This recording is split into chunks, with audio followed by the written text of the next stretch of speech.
Gracias, Juana, que ya me acostumbro, ya no sé cuándo tengo la mascarilla y cuándo no. Así puedo articular mejor. Me estaba preguntando el otro día que veía a algunos sordos que estaban intentando comunicarse y antes normalmente pues usan los gestos, pero también leen los labios. Es una dificultad pues adherida o añadida todavía para las personas que tienen esa discapacidad. Pero ojalá Dios nos permita que pronto podamos quitarnos estas mascarillas o que inventen unas mascarillas que sean transparentes y no nos molesten tanto. Bien, pero llegará el tiempo, llegará el tiempo. Romanos 8 es un capítulo muy importante. Bueno, todos los capítulos de la Biblia tienen un mensaje importante que transmitir, pero cuando leemos capítulo 8 de Romanos, es como el centro, un eje. Ahí se trata de algo tan fundamental, tan básico. Y sobre todo conocemos ese versículo que nos da tanta inspiración y nos da tanto consuelo, que es el versículo 28, donde dice que sabemos que a todos los que aman a Dios, todas las cosas le sirven, le ayudan para bien, que es algo precioso. Pero tendríamos que entender todo lo anterior que Pablo está refiriendo aquí en este capítulo. Desde luego sabemos y vivimos en problemas, en dificultades. El desplazarse antes era una cosa, pues comprabas un billete de avión y subías al avión, ni siquiera pasabas muchos controles. Hoy es una cosa bastante complicada. Acabo de llegar de Granada. En Granada pues tuve que pedir cita para hacerme un análisis, el PCR, el test, para poder regresar, que si no, no hubiese regresado o me hubiesen retenido en el aeropuerto. Ya no es tan fácil, hay cosas que están añadidas, la dificultad de desplazarse, pero no solamente, eso no son problemas grandes. Problemas grandes los tienen muchos, los tenemos todos. Problemas de economía, problemas en la familia, problemas en el trabajo, problemas con uno mismo, con vicios. Nos tienen, nos controlan, no controlamos nosotros nuestra propia vida. Y entonces aquí hablar de esperanza, y Pablo está hablando aquí de esperanza. ¿Cómo llegamos ahí? Pero la realidad es, esperanza no es ahora esfuérzate y ten esperanza porque o la tienes o no la tienes. Y demasiadas veces se dan las palmaditas en la espalda a una persona que está desesperada y le decimos, no, ánimo, que ya saldrá para adelante, y no tiene esperanza, no ve salida. ¿Por qué? Porque muchas veces el que está desesperado se fija en el problema en sí. Bueno, hay cosas que se pueden remediar, pero cuando alguien está enfermo, o cuando no depende de uno mismo, cuando te diagnostican una enfermedad trágica y fatal,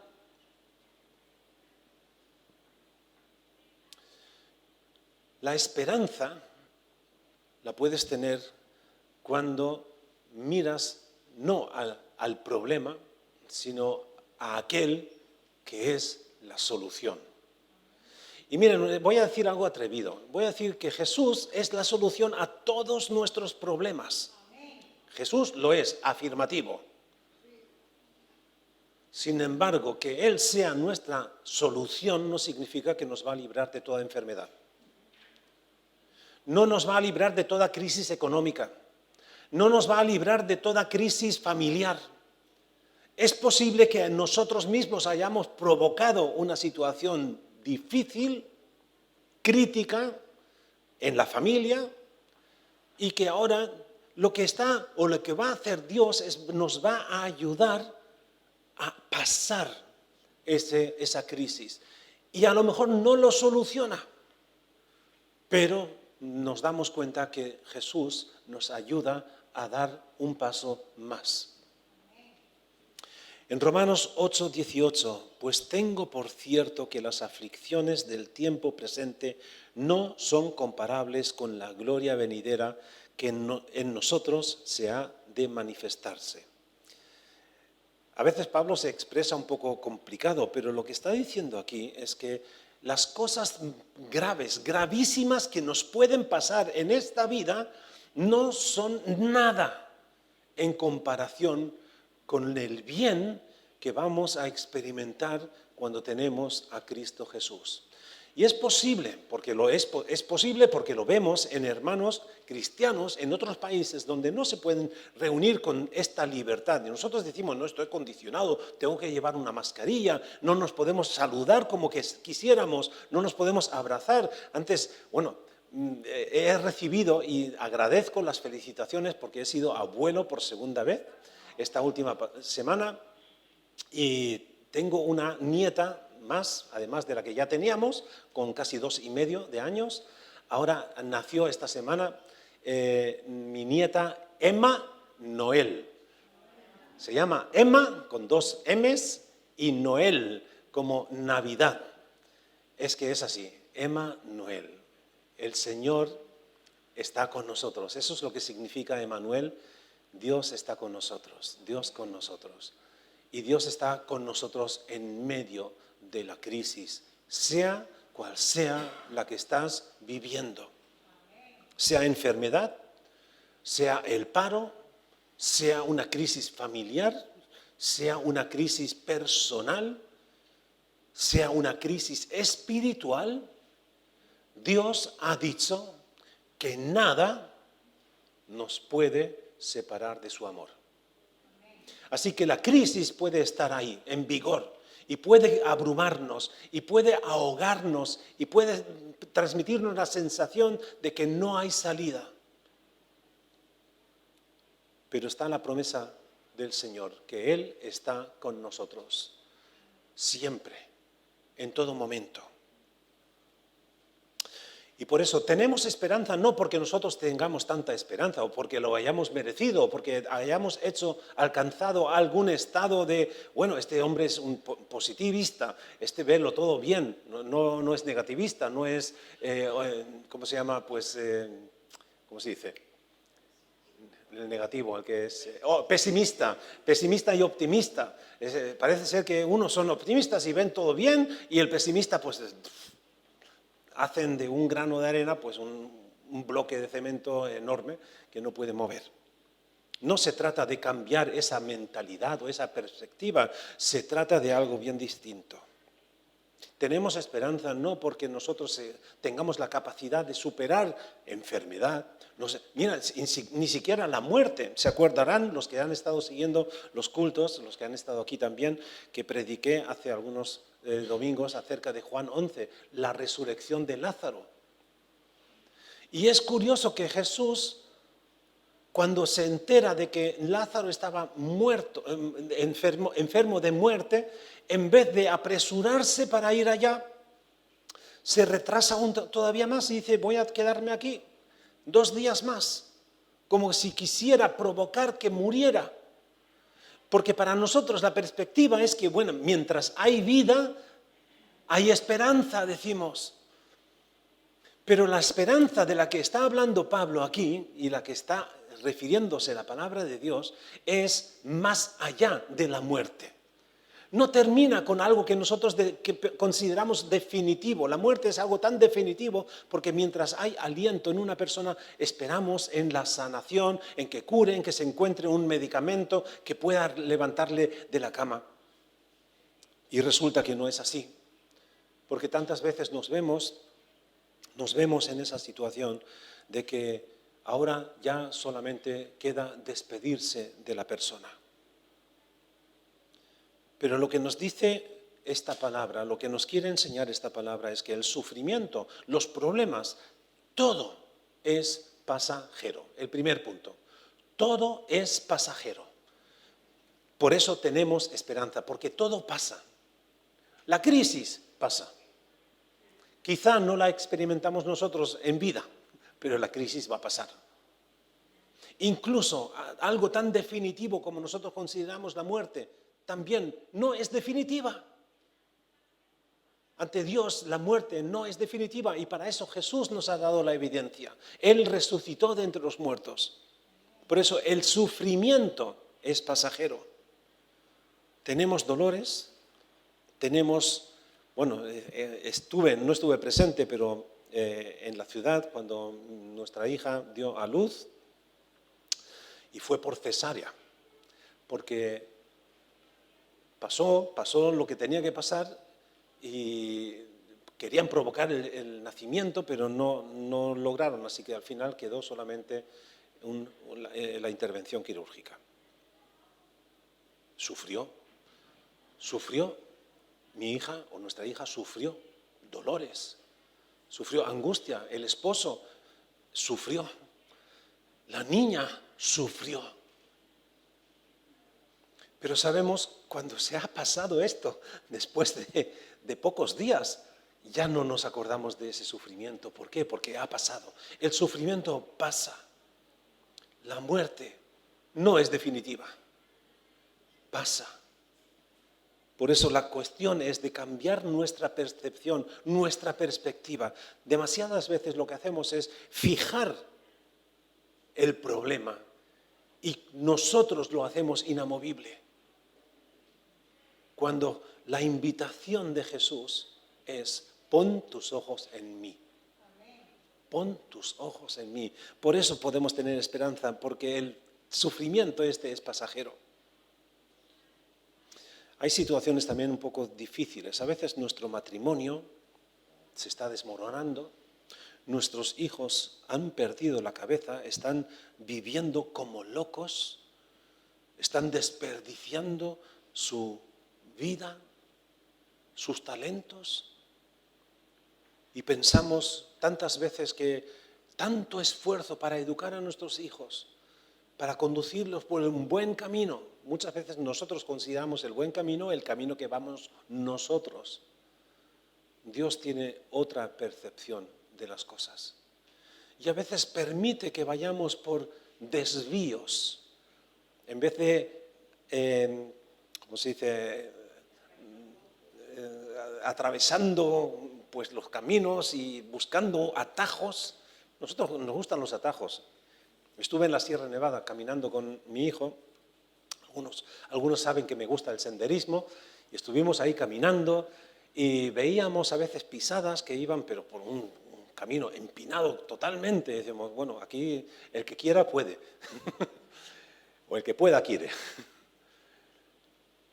A veces Dios nos manda por esos caminos que no son atajos, son desvíos. Y a veces prolongan el camino. Y no entendemos cómo puede haber ido nuestro hijo por ese camino. ¿Cómo puede haber desperdiciado su talento, su tiempo, su juventud? Dios tiene otra percepción. Dios tiene otra perspectiva. Dios tiene paciencia. Y Dios tiene esperanza. Dios espera en nosotros. Espera de nosotros que también tengamos y pongamos nuestra esperanza en Él. Pero quiero decir, tenemos esperanza porque todo en esta vida pasará. Jesús lo dice, el cielo y la tierra pasarán. Y con ellos, el cielo y la tierra, pasarán todas nuestras angustias y problemas. A veces nos preocupamos aquí, no estoy minimizando ni quitándole la importancia y la tragedia que es cuando surge un incendio. Un incendio es tremendo y deberíamos evitarlo, cualquier riesgo de incendio. Pero ahora ustedes imagínense que hay una erupción volcánica. ¿Qué hacen los bomberos? ¿Van a apagar el volcán? Todas las cosas pasarán. Y nuestra preocupación debería enfocarse en aquello que no pasa, que tiene valor eterno, que perdura más allá de lo que nosotros consideramos tan definitivo como es la muerte. El sufrimiento es pasajero y por eso tenemos esperanza. En Romanos capítulo 8, 19, lo hemos leído, pero quisiera repetirlo. Y nos vamos a dar cuenta que aquí aparece la palabra y la expresión o el sentido de la esperanza muchas veces. Porque el anhelo ardiente de la creación es el aguardar la manifestación de los hijos de Dios. Porque la creación fue sujetada a vanidad. Esto quiere decir, la creación pasará. ¿Tiene caducidad? Nuestro cuerpo tiene caducidad. Algunos que han caminado conmigo aquí en algunas excursiones me dicen, no, el pastor, mira cómo camina. Bueno, yo iba por delante cuando salgo aquí de excursión. Cuando estuve con mi hijo y con un amigo suyo de excursión en la Sierra Nevada, iba yo detrás de ellos. Es siempre relativo, pero el cuerpo cuando tiene cierta edad ya tiene desgaste, ya no puede soportar tanto como antes. La vida tiene caducidad. Y esto es lo que quiere decir también aquí. La creación, y nosotros somos parte de la creación, estamos sujetadas a la vanidad. Se desvanece nuestra vida. No por su propia voluntad, sino por causa del que la sujetó en esperanza.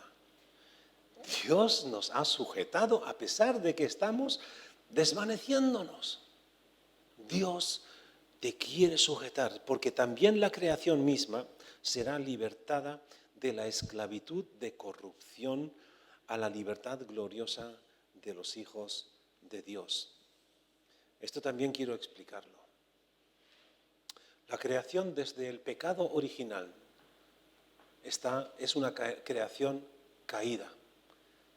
Es una creación que nosotros la admiramos y cuando salimos un poco de campo observamos la naturaleza y nos fascina lo enorme, lo grande, lo maravilloso que es. Pero saben que en el paraíso, en el Edén, no habían cardos, no habían plantas venenosas, no habían, bueno, habrían cactus, pero sin pinchos. Es consecuencia, esta creación es una creación caída y aún así es maravillosa. ¿Cómo había de ser la creación antes del pecado? Si ahora nos fascina el universo, ¿cómo nos habría fascinado antes del pecado? Si ahora pensamos que un anochecer, un amanecer o una puesta de sol maravillosa, perfecta, ¿cómo lo era antes del pecado? Ahora tenemos palabras para describir lo que es maravilloso y a veces nos faltan las palabras, pues antes del pecado no habían palabras para describir la grandeza de la creación que Dios había dado a nosotros. Todo pasará, el cielo y la tierra pasarán, mas mis palabras, dice Jesús, no pasarán. Las palabras no se refiere a un sonido que Jesús pronuncia, a un discurso y eso retumba como en un eco, no, sino significa el contenido, su palabra, su vigor, el vigor de la palabra, de la promesa de Dios. Y por eso el mundo pasará, no podemos tener esperanza en el mundo, ni todo lo que conlleva este mundo, pero sí podemos tener esperanza en aquello que Jesús nos promete en su palabra. Tenemos esperanza, lo segundo que vamos a observar es porque Jesús regresa. Hemos tomado la cena del Señor ahora hace unos instantes y ahí hemos leído ese pasaje en el que se nos recuerda que celebraremos esto hasta que regrese Jesús. Nuestra esperanza es el regreso de Jesús. Nuestra esperanza no termina aquí, que, bueno, ¿cuántas veces? A veces el culto o una canción se nos hace eterna porque se repiten muchas veces las mismas palabras y dicen, pues prepárense porque en la eternidad vamos a cantar eternamente. No sé si la misma canción, pero no nos aburriremos.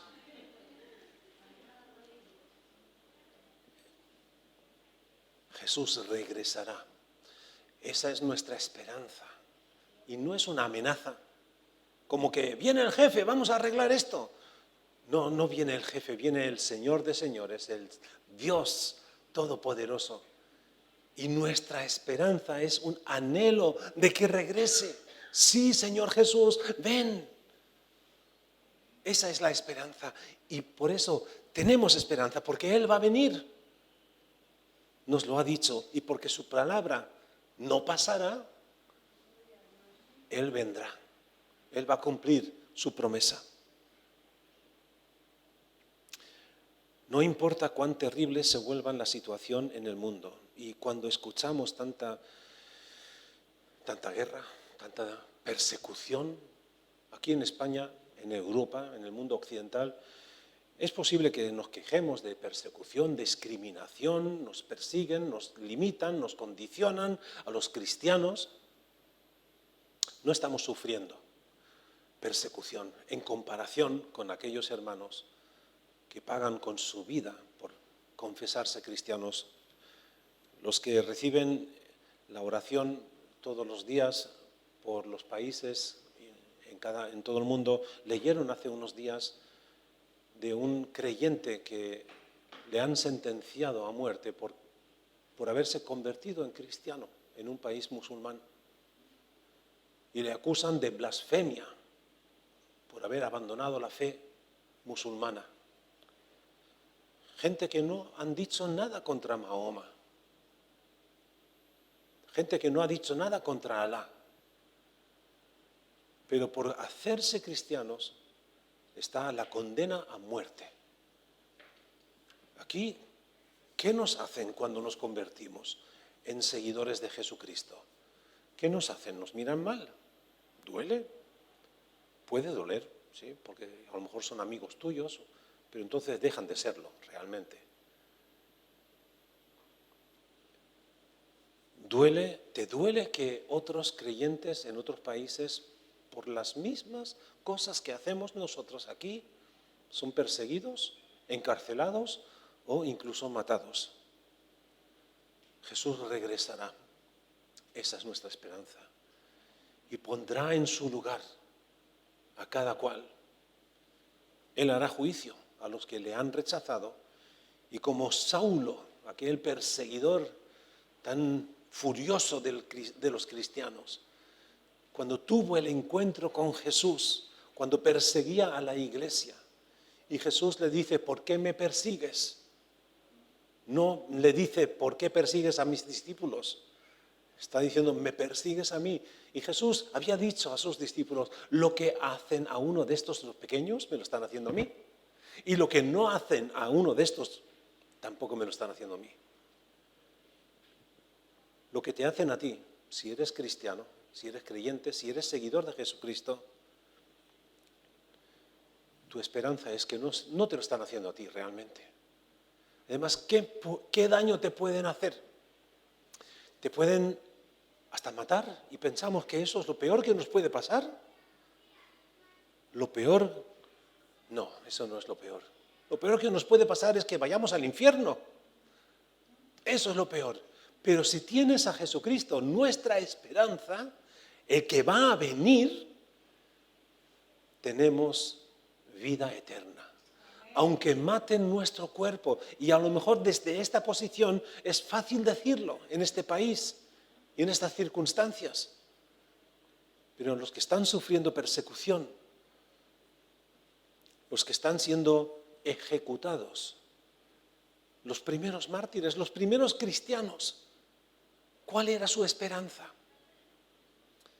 ¿Su esperanza era que les perdonasen la sentencia? No, su esperanza era que Jesús viene, que Jesús va a poner las cosas en su lugar. Esa es nuestra esperanza. Romanos 8, 22 al 25, porque sabemos que toda la creación gime a una, y a una está con dolores de parto hasta ahora. Y no solo ella, no solo la creación, fíjense, no solamente nosotros somos tan egoístas. El ser humano dice: no, es que me duele a mí, es que nos duele a nosotros, a la congregación, los amigos, la familia. El ser humano ha destruido en la creación, ha perjudicado la creación con el pecado, y las secuelas las vivimos hasta el día de hoy. A veces nos es indiferente cómo tratamos el medio ambiente. Digamos: no, con que yo tenga mi casa limpia, no me importa sacar los plásticos aquí, perjudicar aquí, ensuciar aquello. Y no nos damos cuenta que en realidad, bueno, sí, este mundo, esta creación es nuestro hogar, es nuestra casa, es nuestro soporte. No tenemos otro mundo. Por mucho que busquen los de NASA o los chinos o los rusos otros mundos habitables, si los hubiera, tardaremos, y me incluyo, tardaremos miles de años para llegar allá. Este mundo pasará. Fijemos nuestra esperanza en lo que ha de venir, que es Jesús. Jesús ha de venir. Y no solo ella, sino también nosotros mismos tenemos las primicias del Espíritu. Nosotros también gemimos dentro de nosotros mismos esperando la adopción, la redención de nuestro cuerpo. Nuestro cuerpo es eso, es un cuerpo, es una funda, decimos muchas veces cuando una persona, un creyente, un hermano, una familia, un familiar fallece. Decimos esto es solamente la funda porque el alma, el espíritu de la persona ya no está ahí, lo ha abandonado, esta funda. Pues envejece. Si antes era capaz de correr 100 metros voy a ser generoso, en 15 segundos, el récord del mundo está en 9 segundos. No estoy presumiendo nada, sino algo real que corría. Antes hacía el atletismo y podía correr. Pero ahora tú me haces correr 100 metros y a ver lo que tardo. Este cuerpo fallece. Y no estoy diciendo ahora, pues cuidemos más bien nuestra alma y descuidemos el espíritu, el cuerpo. No. En este cuerpo ahora mismo habita un alma. En este cuerpo habita Dios en nosotros. Y por eso también este cuerpo anhela la restauración. Porque en esperanza fuimos salvos, versículo 24. Pero la esperanza que se ve no es esperanza, porque lo que alguno ve, hay que esperarlo. Pero si esperamos lo que no vemos, con paciencia lo aguardamos. No sé cuántas veces, 6 veces se usa la palabra esperar o esperanza aquí en este contexto. Esta palabra nos habla de esperanza, pero no nuestra esperanza que se desvanece, o incluso esperanza que necesita puntos de referencia, que necesita evidencias, que necesita ver. Aquí Pablo dice, esperanza que se ve, no es esperanza, porque ya lo ves, ya está ahí. Es lo mismo que la fe. La fe no es fe por ver. Cuando Tomás dudaba de que Jesús hubiera resucitado entre los muertos y dice, a no ser que ponga yo mis manos en sus llagas y mis ojos le vean, no me lo voy a creer. Y cuando Jesús tiene ese encuentro personal con Tomás, cuando Jesús le dice, ven Tomás, pon tus manos en mis llagas, en mi lado, en mi costado, y deja de ser un dudoso, un escéptico. Cuando Tomás se arrodilla delante de Jesús y confiesa, mi Dios y mi Señor. Jesús le dice, porque me has visto, crees. Bienaventurados los que sin ver creen. Y yo voy a presumir de que todos los que estamos aquí no han visto. ¿Alguien ha visto a Jesús? Quizá en sueños, sí, pero no lo han visto.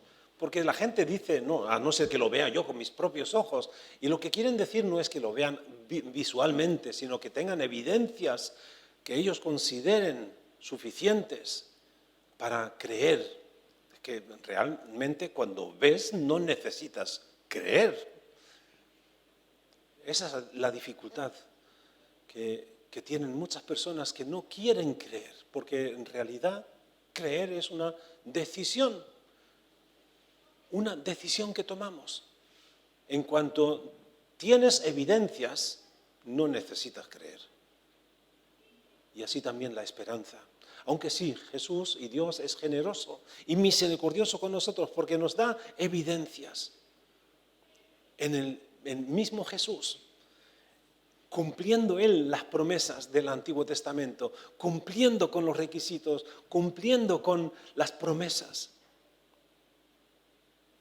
Tenemos esperanza porque Jesús regresará. Y tenemos esperanza también, el tercer punto, es porque estamos en camino, estamos caminando hacia el cielo. Nuestro destino es una región celestial, espiritual.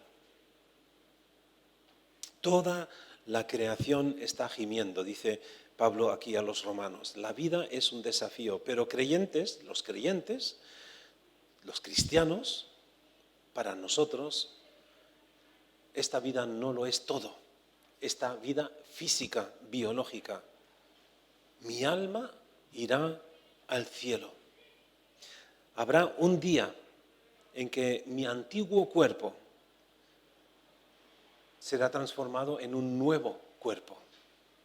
Los muertos resucitarán, sonará una trompeta potente, el arcángel con voz de poder anunciará la llegada del Mesías.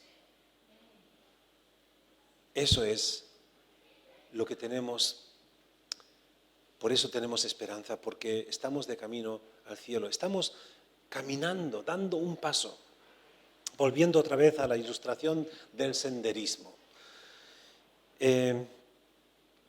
Voy a decirlo con la bicicleta. Ustedes saben algunos saben que a veces voy en bicicleta. Ahora no me he convencido de volver a montar bicicleta. Hace 2 o 3 semanas monté, después de diciembre, que fue la última vez que hacía, el lunes hacía una excursión con la bicicleta y eso me ejercitaba. Pero si conocen un poco de aquí, los llanos, yo vivo en el Camino de Triana y para llegar a la carretera general tengo una cuestita. Es una cuestita, realmente no cuesta mucho, pero cuesta, una cuestita. Y ahí ya tengo que decir, pues estaría más cómodo ir para abajo. Pero tengo que convencerme y tengo que superarme y decir, pues subo esa cuesta. Y después cuando estás en la carretera general, pues viene en dirección a la casa de Santi. Cuando llego allí digo, ya está bien, ya has hecho suficiente. Y me tengo que convencer de ir más allá. Cuando ya estoy en las Manchas, que también todo cuesta arriba, aquí en La Palma todo es cuesta arriba. Y siempre te tienes que convencer de dar un paso más. Porque si no te rindes, si te rindes, no llegas a la meta. ¿Cómo es con la esperanza?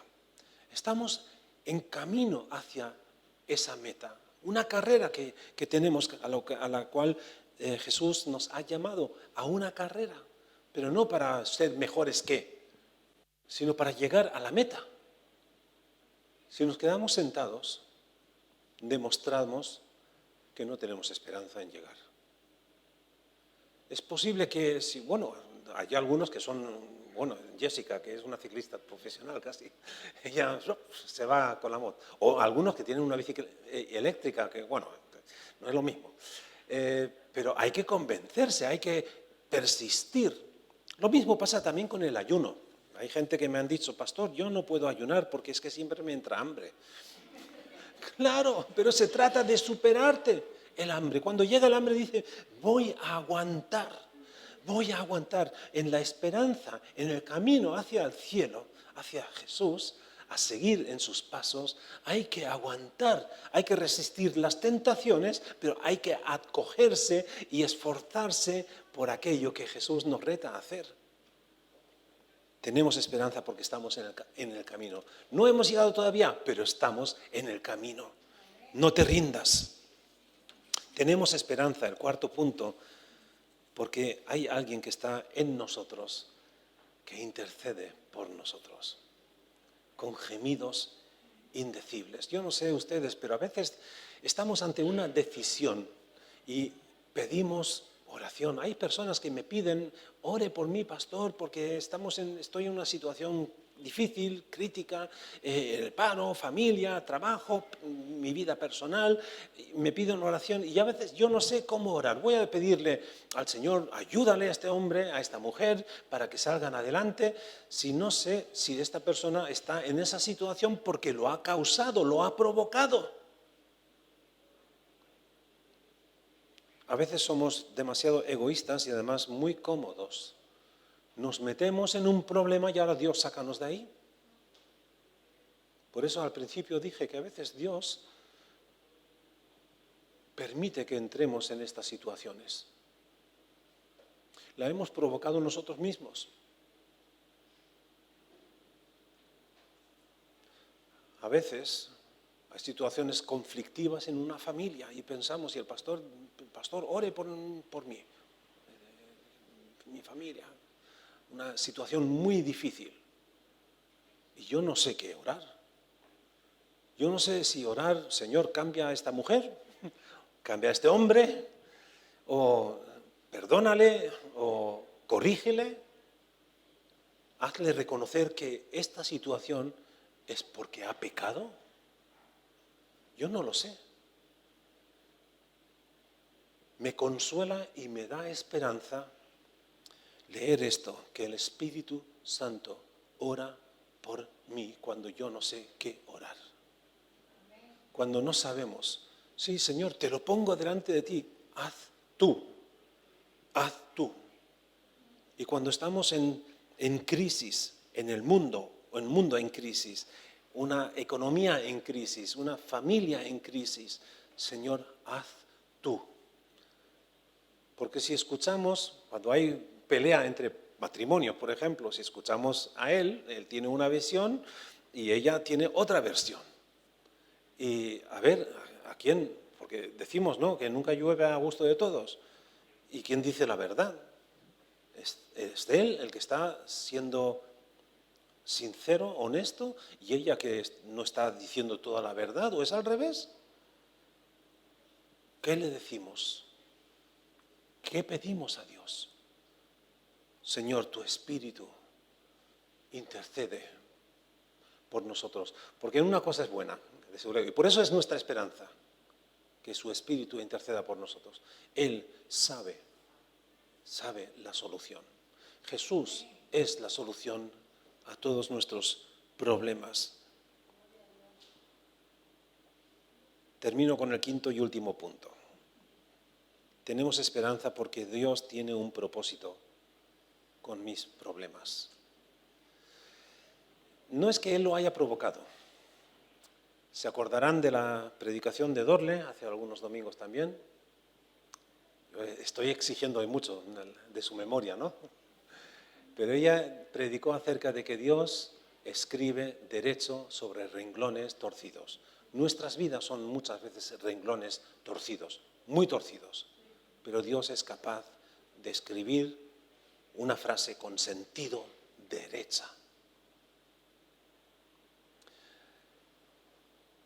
Nuestros problemas. Nosotros tenemos angustia de entrar en situaciones difíciles, desde luego. No nos gustan los problemas. Pero Dios puede hacer que nuestros problemas tengan un propósito. Y la cuestión es de cómo vemos esa situación. Nos fijamos en el problema, nos incrustamos en el problema y nos aferramos al problema. A veces es eso, que tenemos un problema porque lo queremos tener. Cuando Dios dice, suéltalo.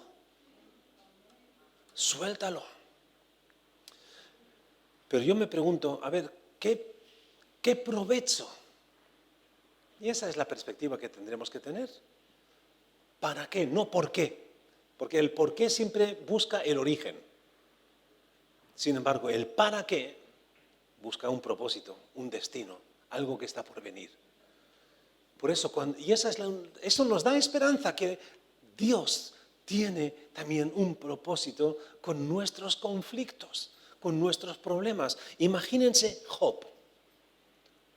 Job podría haber, y lo hizo, acusado a Dios por qué le hizo todo esto y por qué lo permitió. Siempre, ¿por qué? ¿Qué he hecho yo para que tú me hagas esto? ¿Es esa tu actitud a Dios y preguntándole en tu crisis? Bueno, es bueno preguntarse si has sido el que ha causado esa situación.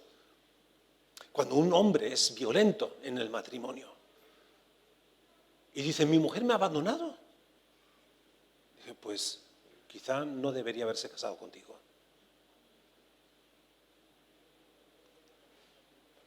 Hemos provocado una situación y después le pedimos a Dios que nos lo solucione. Pero a pesar de eso, Dios es misericordioso y puede hacer algo con tu vida a pesar de haber sido violento, porque voy a decir eso en pasado, haber sido y has dejado de serlo. Y Dios te ha querido enseñar algo y ha costado lágrimas, dolor, sufrimiento, separación. Pero Dios, en la vida de Job, ¿qué es lo que hizo? Job sufrió, su familia sufrió, el mundo se derrumbó. Y Dios tiene un propósito con Job. Job nos sirve a nosotros hoy, miles de años después, como un ejemplo, no solamente de alguien que soporta tanto sufrimiento, sino también que hay un propósito, por difícil que nos parezca e imposible comprenderlo. Cuando has superado una situación, cuando has llegado a la cima de un monte, has superado una crisis, un problema, entonces tú eres capaz, estás capacitado para ayudar a aquellos quienes van a pasar o están pasando por esa situación.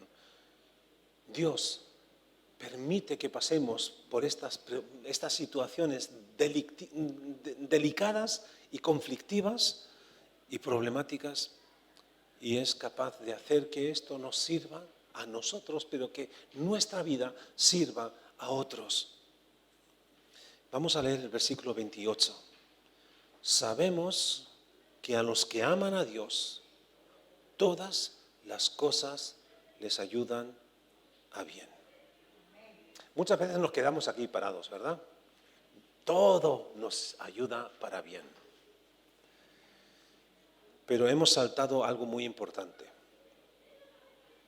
Los que aman a Dios. Por eso la pregunta ante todo es, ¿amas a Dios? ¿Amas a Dios? Si amas a Dios, entonces tienes la esperanza de que todo te va a ayudar para bien. Aunque en el momento de sufrimiento no lo veas. Aun en el momento, incluso ante la muerte, no lo veas. Poder decir, todo ayuda a bien. Conocen la historia de Ezequías, el rey, uno de los buenos reyes que tuvo Judá, Ezequías. Isaías, el profeta, tiene que decirle, Dios le había mandado a Ezequías, ve y dile a Ezequías que se prepare, que se despida de su familia, porque va a morir. Pero si soy un rey bueno, y lo que hacemos nosotros es, ¿qué he hecho para que Dios me castigue? Dios sabía. Nosotros pedimos, Señor, que pase de mí esta copa. Lo hizo Jesús y añadió a una cosa más, pero no como yo quiero, sino como tú quieres, Padre.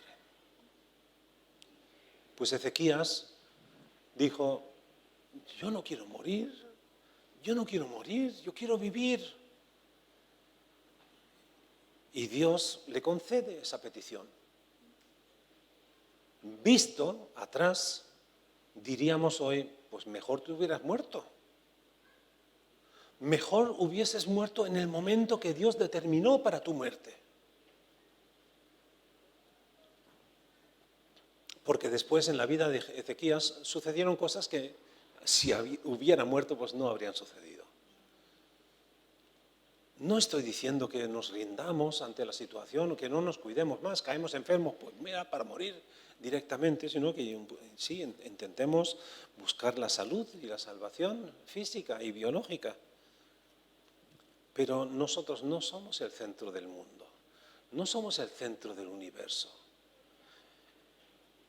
En Colosenses dice Pablo y escribe estas palabras: en Él, por Él y para Él son todas las cosas. Está hablando de Jesús. Él es el centro del universo. Él es el centro del universo. Y Él es la fuente de nuestra esperanza. A Él vamos. Y si vivimos, para Él vivimos. Y si morimos, para Él morimos. Nuestra esperanza no se queda parada ante la muerte. Nuestra esperanza va más allá. Acuérdense de 1 Corintios 13, donde se habla de la excelencia del amor. Cuando al final Pablo dice, al final hay tres cosas que permanecen. La fe, la esperanza y el amor. El amor es lo más grande de ellos, pero la esperanza está, a pesar de que se hayan cumplido todos. La esperanza, ¿por qué? Porque esperamos en el Señor. Él es nuestra esperanza. Pero todas las cosas ayudan a bien a los que aman a Dios. Por eso mi pregunta al final es, ¿amas al Señor? ¿Amas a Jesús? Oremos. Señor, es tu mandamiento, es tu palabra la que nos dice que te amemos a ti por encima de todas las cosas, que te amemos a ti con todas nuestras fuerzas, con toda nuestra alma, de todo corazón. Señor, y ese amor no es algo que se pueda producir. Pon tú en nosotros ese amor. Y de ahí nacerá, de ese amor hacia ti, Señor, también la convicción y la paciencia y la convicción y la tranquilidad de que todas las cosas nos ayudarán a bien. Aunque no lo entendamos, Señor, en el momento que estamos pasando una crisis, metidos en el problema, en la desesperación. Gracias, Señor Jesús, que tú eres nuestra esperanza.